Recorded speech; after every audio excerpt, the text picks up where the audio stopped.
Ladies and gentlemen, it is the two ordinary cops. G'day, Schultzy. Mate, how are you? We are now on episode 70. Yeah, that's pretty crazy, actually. Yeah, yeah, Who would have thought? yeah. No, it's good. There was still plenty of feedback too, which is good. So, Yep.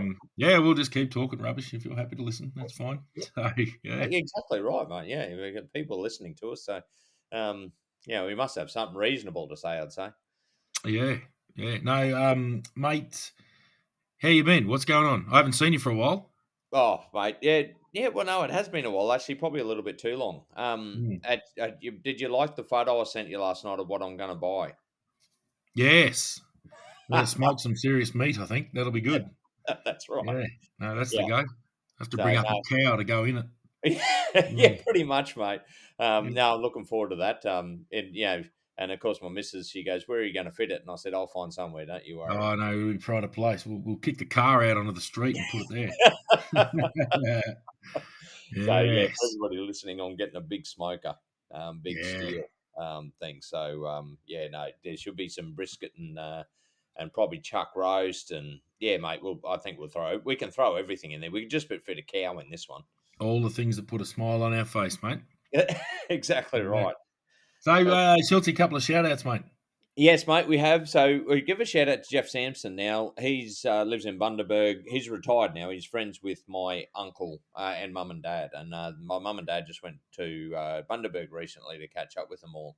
And yeah, apparently he is raving about our podcast. So thanks for listening, Jeff. And mate, you also well know of Jeff because he was the one that made that barbecue.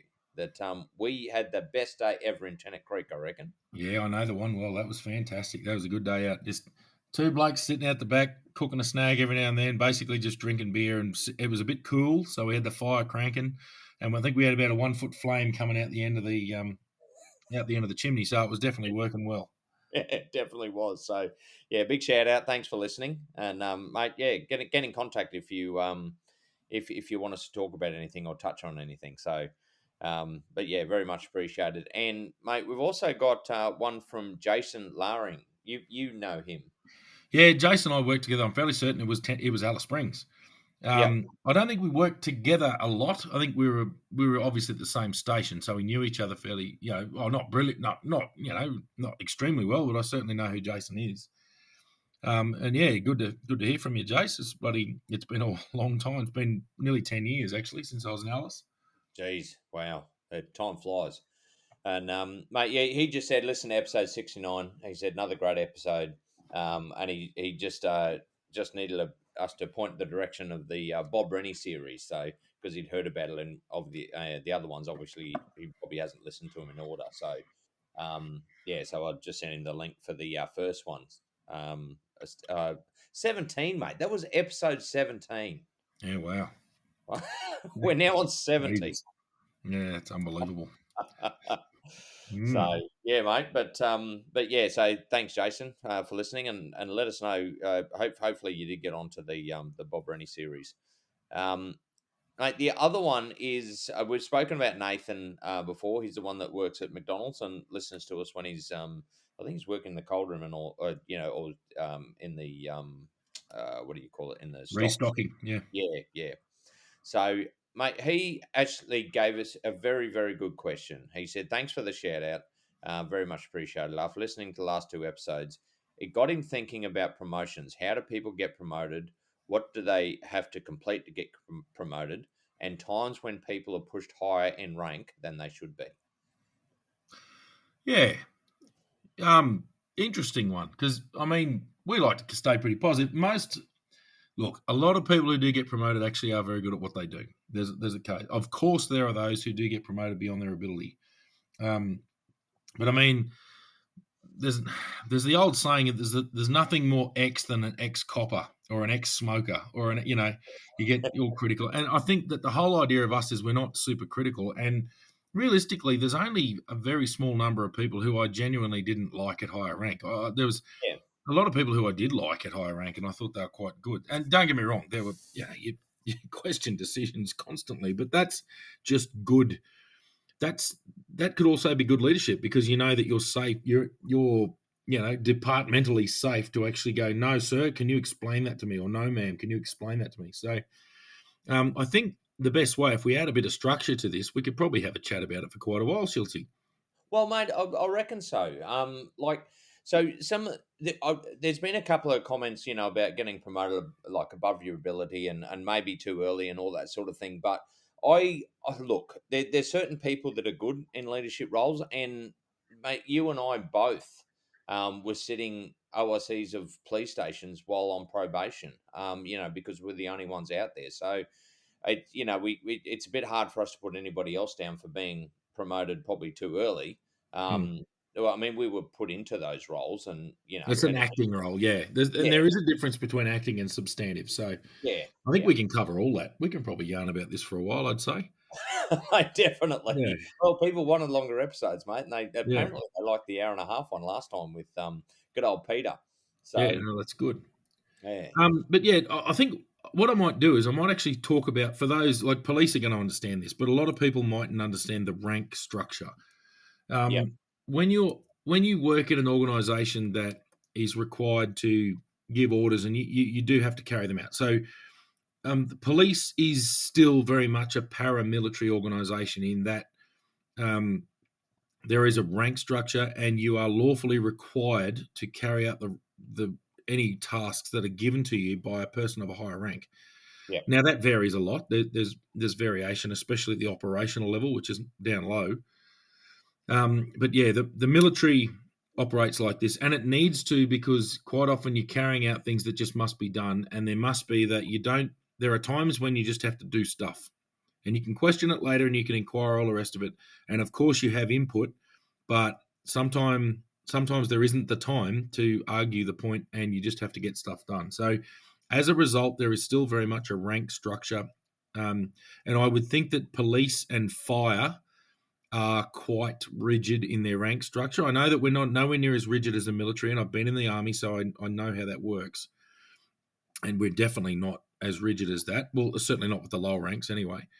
But I'll just explain what goes on. So, obviously, in a ranked organisation, you've got the people on the lowest rank that they're your workers. They're the ones who do the work. So, in police, it's the constables. The constables are similar to private soldier. I don't like to compare completely the military to policing, because the army and the defence force in general operates on a bigger scale. So when you're a soldier, you're part of a section this is an infantry based army. You're part of a section that's part of a platoon, and there's a rank structure within that. But you've got more than one or two of you there. And as a private soldier, especially in the regular army, there's not a lot of decision making that has to happen. You basically just do your job. You just get good at what you have to do, and you do your job as you're ordered to do it. Policing is different. As police, we're a civilian organisation. We're still a paramilitary, but we're very much a civilian organisation. And we still have to do our job, but you do have to operate more autonomously as a police officer. So, as a constable, you will generally have as a very junior, so a probationary constable, you will generally have, or you will have a senior partner. Ideally, and the way the rank structure is set up, you would have a senior constable as your partner. So instead of a section or a platoon, we have a patrol group in general duties. That is your basic level of where you are. So your patrol group is made up of two and ideally three crews in a major area. I think I can hear the police laughing at me, because yeah. not many Good luck people with have more than that, two crews. So we're talking ideal world, and the concept behind it. I can just hear the coppers screaming at me, going, "Two crews, that'd be nice." Yeah, I hear you I was guys. just I thinking know. about what bullshit are you talking about, Yeah, Damo? I know. Look, it's a nice. I think I just want to talk about the way it's the ideal world situation, and Yeah, we'll leave resourcing to another comment. So basically, you've got your guys on the road, and I think everyone gets that. So we've got constables and senior constables on the road who are operating in a van. There'll be two coppers in the car, and you roll around like that. Now, you're pretty autonomous. You hold the office of constable regardless of the rank. So you with that comes the powers that are given to the office of constable, and your job is that you must carry out your role. So basically, practically, that works as you're rostered on. You basically are dictated to what occurs, and you carry out proactively patrolling. And I could hear all the cops laughing again now because they don't have time to do that anymore. But that's the idea. You basically go out, you operate on the road, and your job is to go out, do your job, and be tasked as is required by comms. And you're overseen by a sergeant. So a sergeant is the lowest rank that is in authority over other people. So the rank of sergeant is I'll go. As you get more experience, you get the rank of senior constable. Senior constable is a recognition of knowledge and experience. So basically, someone can very quickly look at your uniform and see two stripes on your shoulder and know that you've been around for a while and you've got some experience. So they can go, well, that's a senior guy. They can work by themselves. They can probably act as a sergeant. They can do this. They can do that. So a senior constable is. There was an old saying in the Queensland Police that my uncle used to talk about. Senior constable is God on the street, because you're salty. You've been there a while. You know how things work. You know your crooks.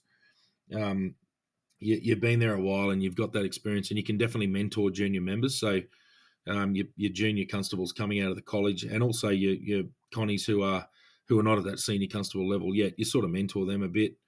And you're still very much an operational soldier. You're on the ground and you're doing your job. You're a police officer on the ground who is a hands-on, going to jobs, but you're just that little bit higher up. And to get to that rank, so senior constable, there's time. So you've got to do, I think it was a minimum 4 years before you were eligible. Yep, that's So, right. and look, this changes constantly, and it may have changed since. 4 years on the road would get you to what we call constable first class. So you get one stripe just for being in the job for 4 years. Simple as that. What that was a recognition of time served and a recognition that you've been in the job for a while. Senior constable was a little bit different in that you had to either show that you had an academic understanding. So we used to do a senior constable promotional exam, and if you passed that exam and you're eligible for promotion, being that you'd been in for 4 years and you had your first hook, you could promote to senior constable. They brought in different pathways for long-serving members who just worked hard and weren't all that academic and weren't interested. And basically at 10 years, you could show that you'd done a certain amount of work and all the rest of it, and you would get 2 hooks. Yeah. So those junior ranks, or those lower ranks that's very much operational ranks, are just indicators of experience and ability on the road as workers. Your first true supervisory rank is sergeant. So that's for those who aren't in the police and don't really understand rank structures. That's 3 stripes. So if you see 3 stripes on someone's shoulders, that means that they're a supervisor, basically. Yeah. And their job, they're still an operational police officer. They can still be on the road and arrest people and all the rest of it, as can anyone. But generally, the higher ranks won't do that. Your sergeant is your street level supervisor. So they're going to be in charge of 2, ideally 3 crews. I can hear you laughing. I know. So that's their role. They will approve pay, overtime pay. They'll do use of force reviews. They'll actually do a fair bit of quality control for their guys on the road. They'll provide operational oversight for more complex or more serious jobs. And we're talking purely general duties here. And that changes a little bit when you go into investigations. You're very much an investigation coordinator at that point. So you will point and shoot your members, and you do a hell of a lot of quality control. As a detective sergeant, you might interview very serious offenders. So if you've got because the other thing is with sergeant comes generally a fair bit of responsibility and a fair bit of experience, and the fact that you've proven that you can to get to that rank. So to get to that rank, basically, you've got to be a senior constable or a constable first class, and you've got to do a sergeant's course. You've got to pass an exam. Well, this is me in 2015, all right? So it may have changed now, but we had to pass an exam, which was an entrance exam to the sergeant's promotional course. That was a 2-week course in Darwin with a whole heap of prospective future sergeants. You do that, and that gets you the qualification to the role of sergeant. And there's a lot of leadership development when you do there, and personality, understanding how personalities work and how different people respond differently to different things. Obviously, a lot of legislation. Sergeant, as well, is the first rank that actually is legislated to have further powers than a constable, and a lot of that is to do with the Bail Act. So a sergeant or an acting sergeant or a person in charge of a police station, we're talking remote, are the people who can grant or deny bail at police level. So constables don't have that authority. That comes with the office of sergeant. So once you get that little bit higher, you have that ability. I'm talking very much in the Northern Territory context as well, just for those who are thinking in different states, it may differ. And at that, look, that was my favourite rank. I acted as a senior sergeant. You're very much a manager. I'll talk more about senior sergeant in a minute. But yeah, sergeant was a really good rank because it's good when you know what you're doing. You've got your crews. You know where you want to go. You know how you want to build the culture of how your patrol group responds to jobs. And you want to lead by example, but also let your guys do their job. And that's where that leadership is sort of commences. And you can really have a good impact on junior guys and really influence their careers. And you can have good sergeants, you can have bad sergeants. I'm mostly good sergeants. Sergeants were generally pretty good because they're on the road with you. You know, when Yeah, someone's in a big blue, they're there alongside you, and they're generally good at it. So, city safe, especially for me as a sergeant, was quite good because what I would do I would give the orders and give them, especially in a big problem, like if we had a big all-in brawl or something in a pub, I'd have security even working for me. I'd be directing security as to what I want them to do, and then I'd have not that I have any statutory authority over them, but generally your leadership kicks in and they will do what you ask. So I could coordinate security. Can you guys do this? Right, you guys, I need you to do this. My voice only. One thing that police on the ground are very bad at times is talking over the top of each other and trying to take charge of the situation. As a sergeant, I used to go my voice only, so everyone else used to shut up and just go that, righto, we know that Damo's going to make the call and we're going to do what we need to do. Of course, you still can act spontaneously if you need to, but basically that means don't try and talk to the crook. Damo's going to talk to the crook and everyone else is going to we're going to make apprehensions, do whatever else. Dealing with tactical stuff, I used to be able to go taser. I'd even have a plan going, say, right, you guys are going to be on the taser. You guys are going to have pepper spray. You're the hands-on. You're going to be handcuffing. I'm going to be standing over the whole thing, and my body worn is going to record the entire incident. So we had a bit of a tactical plan there for a more serious little incident. And it's all on a scale. We're talking about still just one van responding or two vans responding to a job. So we're not at a specialist unit response level yet, but that was the sergeant. You're the guy on the ground who knows how to do it. You've been around the block. You've got more experience, maybe a bit of specialist training in other areas, and you're now in charge of that crew. So anything to add there, mate, with sergeant? You might have a bit of remote stuff even. yeah, mate. So I spent for everybody listening. I finished in the police force as a uh, Connie first class. So, however, I acted as a sergeant for close to between 4 and 5 years throughout my career. I did almost 3 years at Ramangini. Which is the remote stuff. I did I'm just going to Prokhorov. correct you there, Schultzy. I'll let you keep going, sorry. But when you are posted as the officer in charge of a police station, your rank is remote sergeant. It is, yeah, yep. So it's not a substantive sergeant rank, but you are, No, for the time being, the person in charge of that police station, and your rank becomes remote sergeant. yep. And that reverts back. If you go back into the major centres and you're no longer the boss, you lose that rank. But the fact of the matter is, you were a substantive sergeant in the fact that you were a remote sergeant. Yeah, yeah. And look, I got that position basically because of my experience. I still failed. I think I sat the senior Connie exam like 4 times and failed it every single time. Only because I probably it's more policy and procedure in the way they like you to do things. I kind of had my own way of doing things. Like they said, there's some people that follow the book. I threw the book out the fucking window. Um, You and kept I, your job, though. yeah, oh yeah. Well, I mean, and I gained experience. I did a lot like you did, Damo. Like we just threw ourselves into everything. And there were times, even on probation, after coming back out bush, I remember, big shout out to oh shit, Benny Rossiter. Oh, yeah. And yeah, he was a sergeant there one day, and he just called me in the office, and he goes, in relation to an alcohol, in relation to a car carrying alcohol into a prescribed area, he said, "Can you just run me quickly through on how you deal with it?" And credit to him, because I was still on probation, but I'd been out bush, and that's where you deal with a lot of that stuff. And so he was smart in the fact that he goes, here, hold on, I've got somebody with the knowledge. Ask me, and it means we got the job done and done correctly, because you don't at that stage you probably didn't do it a lot in Catherine. So it's that procedural thing, and you mentioned that, but I think before we started talking, Damo, there's a real it. It doesn't mean you have to know everything. It just means you need to know who to ask to get the information to do your job, and be a good leader. So I think when me working out bush, I had all that experience of going to different stations. I learnt under a lot of different, very, very, very good supervisors, sergeants, senior sergeants, even commanders. Learnt how to, and superintendents on how to do different things.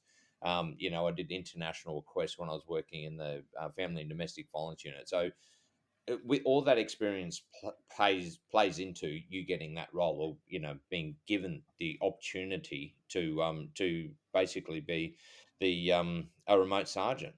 Mm.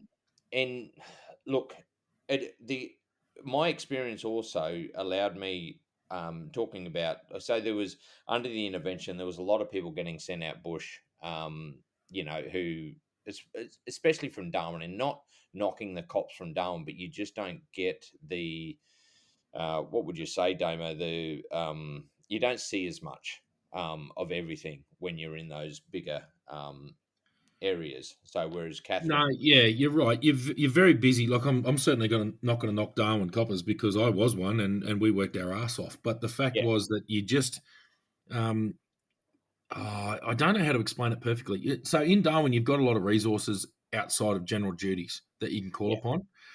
If a critical incident kicks off, all of a sudden you've got crews everywhere. You've got, if it's a really bad situation, you've got tactical response. You've got negotiators. You've got resources when you're in a major centre, and you yeah, need them. I'm not yeah, knocking that. You do need them, but because you're dealing with a lot, your jobs are coming thick and fast. I think, and you're completely correct. Out in the bush, you're it, for a very long time. If there's a major incident, yeah, you're going to get help, but they're going to take a while to get there. yeah. The sheer distance is going to be a problem. Yeah, exactly. And I think I mean, to put it into context, like in Darwin, I mean, Dama, you're a coroner's Connie. In Catherine, you do the paperwork. So Yeah, in you, Alice Springs, sorry, Alice Springs, I was coroner's. Yeah, yeah, sorry, Alice Springs you were, but like the major centres, they have a coroner's Connie, whereas Catherine and Tennant Creek and anywhere else didn't. So you had to do a lot of the paperwork that surrounds that. And when you're out bush, you're doing everything.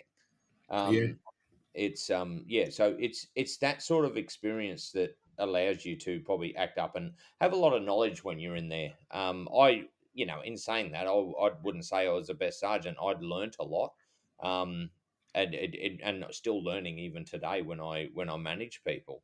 But yeah, back in those days, I used to get, especially from Darwin, there were a lot of people that went out bush, and there was a lot of people that knew me, so they used to give my number out to a lot of people. So I was getting phone calls for all different stuff on how to actually get stuff done. But like we mentioned before, it didn't mean that I knew everything. I knew who to call to find out what we needed to find out. yeah. So, and that's where you're networking. You have to be a good networker. You have to know people, in different areas, chat to them, and build a rapport with them, because then they will help you out in those times of need. And I think that's why I was probably successful as being a remote sergeant. But it's very lonely out there, because you just don't have any other resources to call on. I mean, you got your bosses, and you can call on them whenever you need to, but you've got to make a lot of decisions without having any backup very close by. So you've got to act on probably a slightly different level. Wouldn't you agree, Damo? Yeah, I reckon out in the bush, you need to be able to manage your patch. You certainly want to be able to deal with the day to day, and even when it gets a little bit hairy, you still need to be able to deal with that. You certainly don't want to become a very squeaky wheel, Yeah. because then you'll end up getting micromanaged, Yeah. because it's a natural thing. And look, I'm not knocking a lot of leaders, but I'm mature enough to know that there is pressure from above your bosses that they need in their own mind to make sure that everything is sweet out there. And if you are forever going help, help, help, help, well, they're going to lose confidence in you to actually deal with shit. Yeah. because things are going to go wrong out there, and you're going to have to think outside the square, use the human resources that you have, maybe even call upon a neighbouring police station. They could be a couple of hundred k's away, but that's okay. You work together a lot anyway. So if you're in a situation where you can call upon other local resources just to assist, and they can assist, and we can keep the boss out of it, that was generally a good idea. But you've also got to know when you need to pull the trigger and go, no, we need help. And that's when you'd call up higher or call through, not so much even your direct command if it's happening after hours. It might be that the way that comms is set up in Darwin, everyone's got contact with Darwin Comms, which is the communications, the Joint Emergency Services Communication Centre, JESC, in Darwin. What you can do there is actually get onto the territory duty superintendent, and they can coordinate high-level response out to remote communities in an emergency where basically you're dealing with an incident that is far beyond the ability or the capabilities of the local services. Yeah. Um, so you need to know when to flick that switch. You just don't need to be doing it 24/7 and actually causing people to go, we actually doubt this guy's ability to deal with this stuff. Like they're being overwhelmed by things that they shouldn't be overwhelmed by. They should just be able to deal with this stuff Yeah. and be able to take the step back and understand that sometimes you have to just let things settle and go from there. And that's why you do learn a hell of a lot in remote areas. But I think just getting back to the rank structure, I think we'll go through the rank structure and then we might Can I even just talk about. cut in All there, right, mate. mate? Yeah, yeah, yeah. I've just got something else I wanted to add. So it was something you mentioned before. Yeah, going on about that thing. I do remember I had a senior sergeant. He was actually out at Borroloola, and anyway, I had a bit of a disagreement with my sergeant at one stage. And anyway, he was out there fishing, and he turned to me and he goes, "Oh," he said, "What was that about?" And I said, "Oh, just we had different ideas about what we're going to do." And he said, "No, she didn't get the memo." I said, "What memo?" He said, "We tell you what to do, and then you do whatever the fuck you want anyway, and then you tell us how you did it." Um, Yeah. so I mean that's kind of the way I roll. I used to do a lot of stuff and then fill them in and justify why I did it later on. And look, in saying that as well, mate, there was a lot of times I remember I used to talk to the bosses, and like you said, you just sometimes you just get in and do the job, but a lot of the times I would give feedback. So they would get me to do something. I go, "Oh, I don't think that's a good idea." But anyway, I always went ahead and did it, and see what pans out. But I said to him one day, I said to the superintendent one day, I must really piss you off a lot of the time because I do question a lot of the stuff. He goes, no, he said, you're one of the actually good ones. The reason is because you still go ahead and do the job that we asked you. Um, and that's what we need you to do. So it's, you all you do is just give us feedback. So, which was pretty good, I think. But anyway, mate, you keep going. So that was just trying to explain a little bit of how you can work in those situations, and don't be afraid to actually give feedback to the bosses because I think they appreciate it as long as you don't. I mean, then they're not idiots. They're there for a reason, and they're very very smart at what they do. But they can make more informed decisions if you actually have the ability to give them feedback on why you think might be a bad call or a good call. So the more you communicate with them, the better a police force you'll get, I believe. Yeah. So I think we're talking about sergeant at the moment, and Yeah, sergeant to me is that I reckon they're basically a linchpin in the police force. They're probably one of the most important ranks there is, because you are that first level of when people first join the police force, a sergeant is their boss. You're in charge of the people. You're in charge of where the rubber meets the road. yeah, So to me, it's a really critical role, and with that comes a license, if you will, to question authority and question orders coming from above. And not, I would even say it's your responsibility to do that. Like, I'm not talking about being insubordinate. I'm talking about questioning things and making sure you're doing the right thing on the ground, and making sure that you completely understand the intent of the person above you who might be giving orders.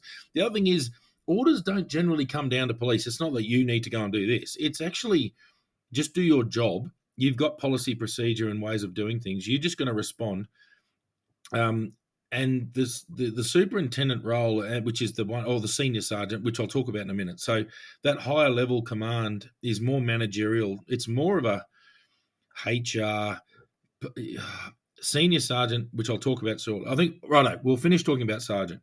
yeah, the rank of sergeant works across multiple different specialist areas, but they've all got the similar role in that they are the operational supervisor on the ground. Whatever that looks like, they are the ones who are the operational supervisor. I think, are you happy if I step up to now senior sergeant and explain the difference now? Like Yeah. once you've been that operational supervisor and you've sort of proven your stuff there, there's a promotion to the rank of senior sergeant, which is the rank that is in most jurisdictions. Well, it's in every jurisdiction around Australia, especially, and New Zealand. And that is your first managerial rank. So you're an operational supervisor as a sergeant. As a senior sergeant, you're a manager. You're very much you're in charge of leaders at this point, and you're also the HR department, and you're the rosters, and you're basically the person in charge of making sure that the troops on the ground can do their job. So you are in charge of the structure that allows a police station to function. Um, Senior sergeant is a hell of a job. I did it for about 6 months towards the end of it, and look, if I had stayed in the police force, it's probably likely that that's where I would have gone. It would have been to senior sergeant. I was an acting senior sergeant. By that stage, I was 4 years as a sergeant, and I certainly sort of had the understanding of how to do the senior sergeant role. So that would have been something that I've been looking at. A lot of my colleagues from that era, they're now senior sergeants or superintendents. So that was sort of where I was looking. And that role is, you may very, very rarely get involved in an operational matter, but that will be a pretty serious operational matter. But you're very much in a managerial position and coordinating responses and applying resources where they're required. I'll give you the example of the OIC of a police station, for example. Your job will to be making sure that the rosters are filled, making sure that your sergeants have an intent of, from the managerial side of the police station, what is expected, the culture of the police station. You do have a bit of an opportunity there, and your leadership to your sergeants at that stage will be more consultative, if that's a word. So you're not telling them, right, I need you to do this. Well, you might if you just need something done. I need this done, mate. However you get it done. Here's my commander's intent, basically. Can you achieve this? Yep, no worries. And then you're not, a good senior sergeant is not then going to micromanage that sergeant into how that needs to be achieved. Yeah. So, sorry, I just muted myself. It's all good. So, bloody technology. Anyway, so I think yeah, that's your first managerial rank. Now, the big challenge comes from the fact that you might have just been promoted to senior sergeant, and you might have been a pretty good operational sergeant. You might have been a pretty hands-on operational sergeant. All of a sudden, you need to apply trust to your sergeants and let other people supervise the operational rollout of your intent. And I'm talking in a general duties police station, your intent is that it's not even you need to do this, this, this. It's more jobs are going to roll in. We expect, there is policy and procedure set as how do we operate these jobs at a much higher level. So your operational input's fairly limited. You're sort of more, you're very much, I love this analogy, and it's a little bit sexist, but I still don't mind it. It's a traditional view of mum and dad. Sergeant is mum. So you tell mum everything. Mum tells you what needs to be done on the ground. And then dad goes, right, we're moving to Townsville. And mum goes, right, so we're going to do this. I know it's sexist, whatever. It's a very outdated, but I still think it's applying. You tell mum everything. You consult, mum's your counsel. You only tell dad what he needs to know. So what you need to do at that sergeant level, sergeants need to sort shit out operationally and make sure everything's sweet. As a senior sergeant, you don't want to be embuggered with all the day-to-day little, what do we do here? What do we do here? You want your sergeants to do their job, to sort out the little problems within their patrol group. When it comes to disciplinary matters, there's no option there. You must report them up, and whether that's right or wrong, there is a procedure in place, and it's all about transparency, which I'm certainly for. And that is that a senior sergeant is your first prescribed member within the disciplinary space. I hate that word, space. It's a corporate wank word. But anyway, so yeah, you know what I mean. Tell us what you really Within think, that space, yeah, I know. So that senior sergeant role is you actually have to roll out the procedures that occur and carry out internal investigations is a big one that you'll do as a senior sergeant. It's your first role where you're still dealing with people, but you're not necessarily someone they can. I don't know how to say this. A sergeant is someone you go and go, oh, sergeant, I'm really struggling with this. I'm doing. They're their immediate contact for the constables. The senior sergeant is the one above that deals with stuff that has to be dealt with. It's not a friendly position. Mm. And I think that's pretty honest. It's a position that your sergeant might be a mate. They might clip you. They might do this. They might do that. But they're still just they're your shifty. The senior sergeant is a little bit more regal of a role. They're not your mate. They're someone. This is the first rank where you can't be friends with the constables on the ground. You can be friendly and you can be a good leader and all the rest of it. But you're probably not going to be real close buddy chum chum because you may have to make really tough calls. And this might sound controversial, and I want feedback. I want people to tell me if I'm wrong, but this is what my observations have been. A senior sergeant is the first really serious role where um, familiarity can really breed contempt.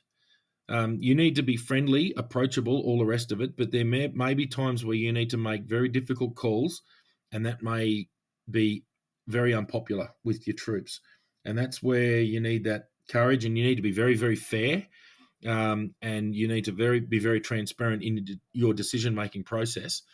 But it may be the first rank where you need to really make tough calls. A sergeant's role in a disciplinary thing will probably be to provide support to a constable going through something like that. A senior sergeant's role is not that. A senior sergeant will actually carry out the role of that disciplinary process. So it's a bit more operating for the department. And you can still very much be in the corner of a constable who you think's done the right thing and who you think now needs support. Absolutely, 100%. But you might need to clip people every now and then. And that's just how it is. And Yeah. clip is just a term. It's the old, it refers to smacking someone across the head. We're not talking about physically assaulting anybody. It may be the process of you're instigating an investigatory process or a disciplinary process. Yeah. What are your thoughts on senior sergeant, mate? Yeah, mate. So there's something you mentioned there, and I failed to mention when talking about OSC of a police station, or like especially when you're a remote sergeant and all that sort of thing. A lot of those roles, not all of them, but some of them, you have to fill in. You've kind of act in that senior sergeant for a little bit when you talk about rostering, all Yeah, that yeah, sort of yeah, stuff. yeah. So you get that. So for anybody listening, when you do have a bush station, you might have what is it, 6, 7, 8 bush stations, and they have one senior sergeant That's right. overseeing them all. Yeah, And then so they're who you call to. However, usually when you're a remote sergeant, they will allow you to do a lot of that stuff. You will send your rostering and that through them to make sure, like they'll check over it, but they'll get you to do a lot of that groundwork, mainly because I mean, realistically, they're looking after what 8 different stations. yeah, So it's just makes their life easier, and that's why it's important to have good sergeants underneath them. yeah. Um, because one, it makes them look good. And mate, the other one I wanted to mention, actually, Steve Constable. I'm going to give him a mention. He was acting senior sergeant. Well, wasn't acting. He was a senior sergeant when he was out at Jabaroo. Jabiru. Mm. And he, for some reason, the stars must have aligned. He had one of the best crews under him. It was the old Catherine crew. And there was Shorty, there was Troy Slats. Easton, yeah, great crew. Yeah, Um, we don't like have to name them all, but we're very, very good people. Yeah, very they were just very competent people and had acted sergeant a lot. So I remember having a conversation with him one day because he was, of course, senior sergeant for us as well. And I said, mate, you could almost sit there with your feet up on the desk. It would be you can honestly, they're a sort of a crew where, like you said, Damo, you give them something to do and they will carry it out to the letter yeah, and then get back to you. And you very rarely, if not at all, you won't have a problem. mate. They will just make you look good. Yeah, exactly. Yeah, Yes. and that's what I remember. I remember that as well. We were out there when he was there, and we'd just say, mate, I reckon approve their overtime and Yep. give them a there every now and then, and give them a attaboy and you'll end up a bloody commander of police, mate. That's right. They're going to make you look like a rock star, and that's another raging thing is the job of a senior sergeant. I know I mentioned the negative side. It's not negative. It's just a role. It's a serious role. Yeah. But one thing where a senior sergeant can have a massive impact on the morale of a station is by publicly acknowledging excellent work. As the officer in charge of a police station, and you've got a patrol group that's dealt with a really critical incident, or they've just done something really well, they might have delivered a baby. Who knows? They might have returned a package to a little old lady. Who knows what that job is? But publicly acknowledge good work, and that is you are a very strong driver of morale as a senior sergeant if you publicly acknowledge your troops, and Yeah. you're at that rank where you can do it. People know who you are. That's the first rank. We might, when you first come on the road, you might call someone Sarge, but once you've been there a while, it's normally first name basis, but still with respect. Like they're still your sergeant. It Yeah. was never first name basis with the senior sergeant. They were seniors. They were senior all the time, or Sarge, or that, or boss. Like it was never first name basis with a senior sergeant, and Yeah. that's the first rank where there's a real distinction.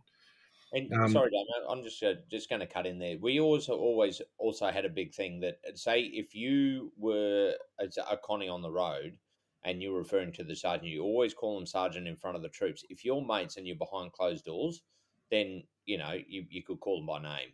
yeah, But that's true. Yeah, and most were right. However, and that was actually something Benny Rosser really nailed in earlier on. He was very, very good at it, at making that distinction. Because he said to me, he said, "You can call me whatever you want when we're behind closed doors, but as long as he said, I expect you call me sergeant in front of the younger troops and all that sort of thing."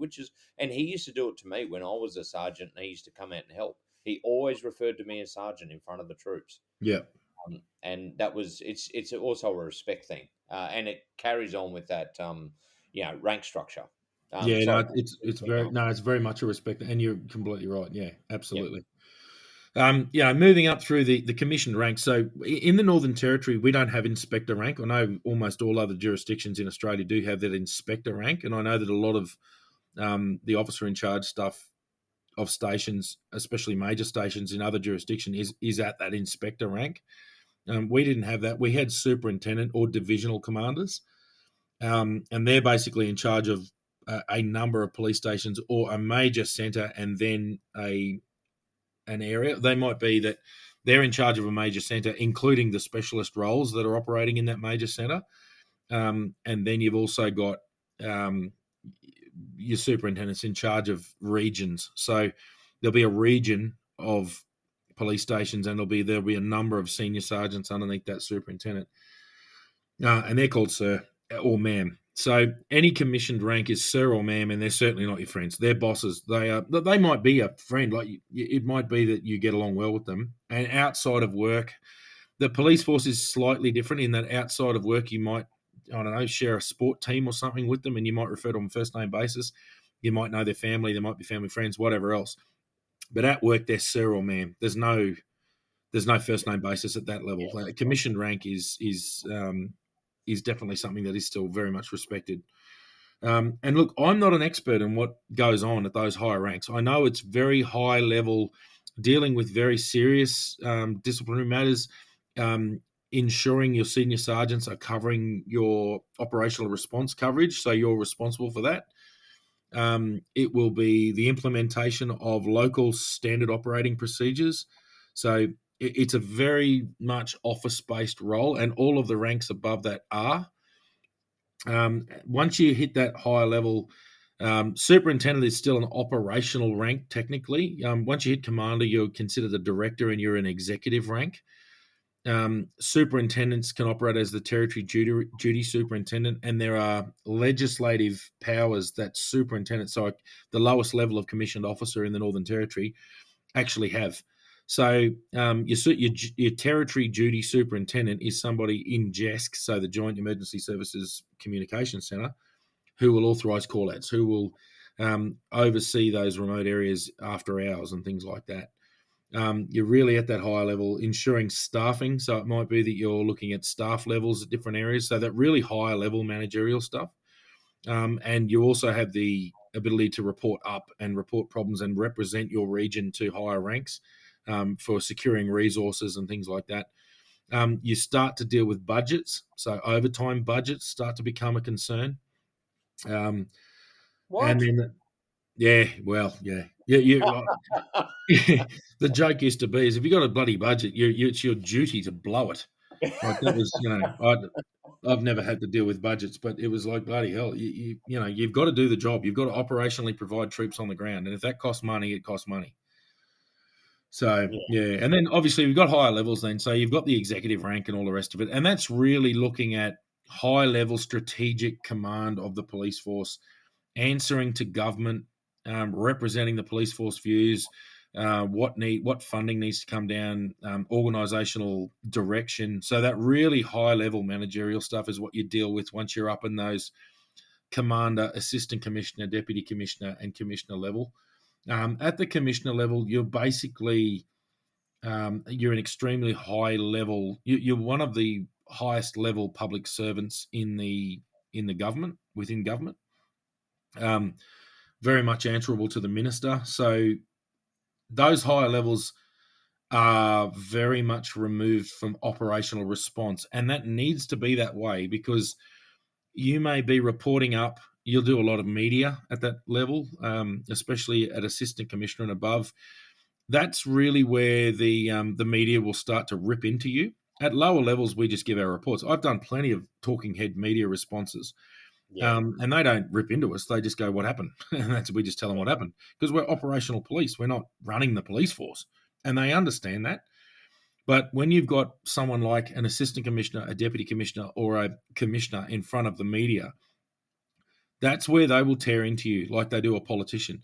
Well, can you answer this as to why the police force is responding? Blah blah blah. Can you answer? Can you explain why it took police 45 minutes to get to this location? So that's where you can really be the public front face of the police force, um, and really be expected to provide high level reports. A lot of what you would do at that high rank would be up reporting, and you would be setting the tone downwards, and certainly seeking information downwards. So there'd be a lot of pressure that you can potentially put down to get information back in order to report to government and things like that. And I think that's what happens at those commissioned ranks. Have you got yeah, anything to add there? I think we'll move on to can people be promoted above their ability? And the answer is yes, yeah. but we'll talk about that in a minute. Yeah, mate. I think yeah. What you said is right. You've got to make sure, and I mean, yeah, I mean, you've got a range of different commissioned officers, but the thing is also getting the information so you can make an educated decision or or answer an educated question, or give an educated answer to a question from the media. And so that's why you'll find commissioned officers a lot of time put a lot of pressure on you, as you've spoken about.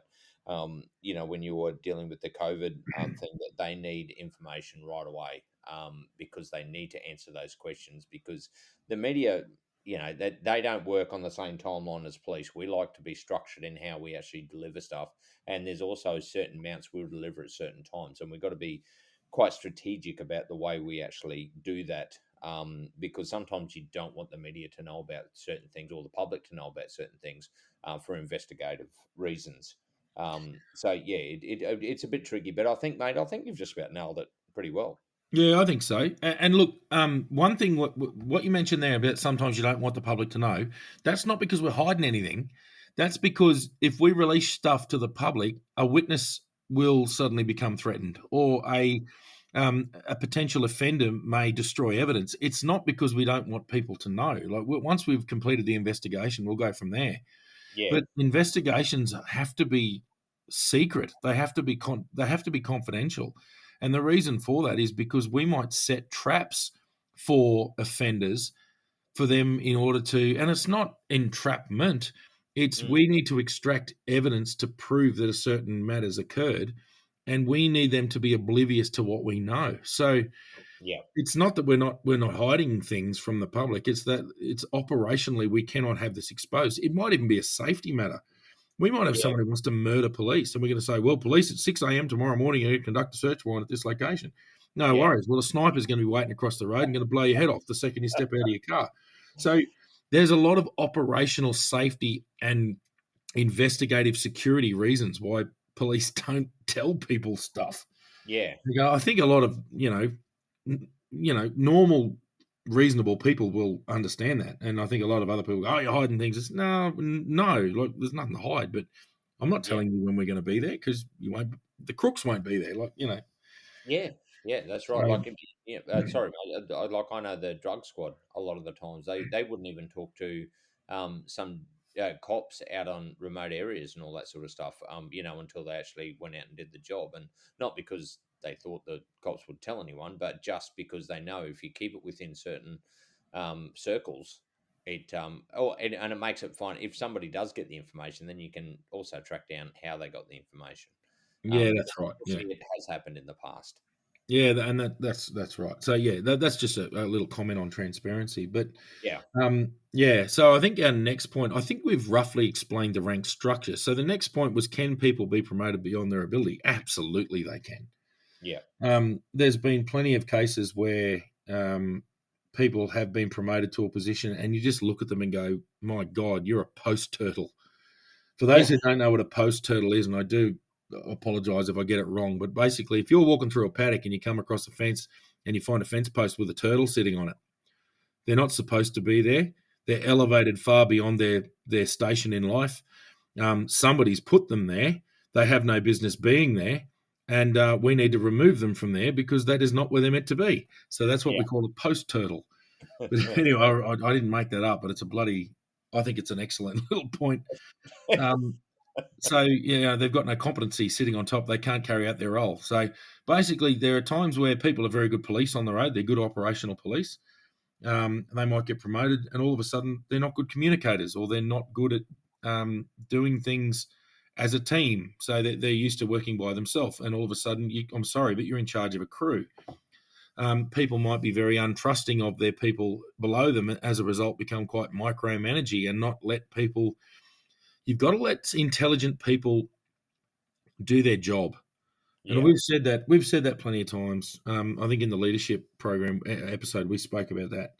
yeah, You've got to let talented people do their job, and some people find that really difficult to trust people to carry out their role. Where the difficulty comes in is that you are still responsible for the outcome of that role. But that's where you've got to learn to finesse, not micromanaging people with just in providing quality control by monitoring sort of what they're doing, and of yeah, course being across what's happening on the computer. And yeah, it is tricky, but you've got to balance that. You can't micromanage people, and you can't just abandon people and just trust them, because you've still got to maintain that quality. So that gets tricky, and that gets trickier the higher you go. You don't have a choice at higher levels. You've got to trust people below you, but you've got to remember the people below you, when you're a commissioned officer, are very experienced, well-trained police who will get shit done. yeah, So it becomes a little easier at that level. As a sergeant, you've really got to make an assessment call of your crew, the capabilities of your crew. But yeah, can people get promoted beyond their ability? Absolutely. We both, you and I, have been critical of the fact that a lot of the emphasis in the not so much early days, but through the middle of our careers, was put on academic ability, yeah, because your ability to quote legislation doesn't mean you're a good leader of a crew. You need to know that legislation and you need to be across it, but you also need to be someone who knows how to think outside the square and has different experiences, and therefore can lead a crew and let that crew do their job. yeah. Yeah, mate. I'll just touch on that there. And look, this is you. Any academic can pass an exam. It doesn't make them a good leader. But also, just because somebody's a good leader doesn't mean they should be in that role if they don't understand legislation. Yeah. Which is like, it's important to know the policy and procedure and all that sort of stuff, because that's why you're in that position. Mm. And that's why I think more emphasis should be put on maybe a workbook or show your workings of being able to do these things as well as doing an exam. But don't put all your eggs in one basket with the exam, because unfortunately, well, we've both seen it. That people, they know their stuff, but they just aren't good leaders. No, and it also becomes a little bit of a box ticking exercise, because I remember we had a good mate, and I'm not going to mention him, but we both know him. He was an acting sergeant for years, but he's not academic. He's just not. He's not Yeah, academic. He knows his stuff, but he just doesn't know how to answer an exam. And he was a bloke who used to get a bit anxious in an exam yeah, situation. yeah. He'd walk out after failing the senior constable exam and go straight back into being the acting sergeant. Yeah, that's There are right. other people who'd pass the senior constable exam with flying colours, but there's no way in Christ you'd put him in charge of the crew. Yeah, yeah, yeah. So, there was plenty of that. Yeah, I think actually, mate, I'll just one of the questions I remember in the senior connors exam, and they because they went through it, and they said, "Oh, like you were close, but you got this one wrong. When do you report back, or when do you report, when you've attended an incident, when do you report, up to up higher?" And I said, "When I've got information." Apparently, that's not the right answer. But I said, I'm not going to, they'll find out when I'm ready for them to find out. But I'm not going to pull myself away if I'm in the middle of something because of a timeline.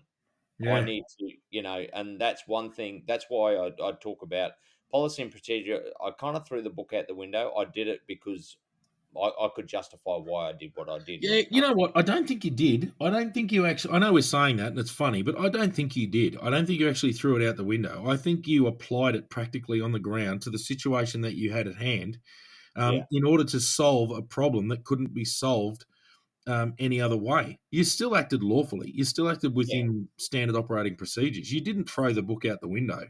No, You no. just adapted your response in such a way that the incident was resolved with harm minimisation and offenders in custody. And so, yeah, I know we joke about threw the book out the window, but I don't think you did, mate. I No. think you just did your job and you did what you had to do. Yeah, look, I'm a logical thinker, and that's why I think I did well in that role because I could, yeah, I was very logical and ethical, and I kind of, yeah, I figured the best way to do things. And look, a lot of the times, there was a couple of times that look, the other thing about policy and procedure, it's a lot of the time it's written about one incident. Every incident is slightly different, so don't be too afraid. As long as you can justify why you didn't follow it to the exact letter of what it says you should do, Mm. it doesn't mean you're wrong.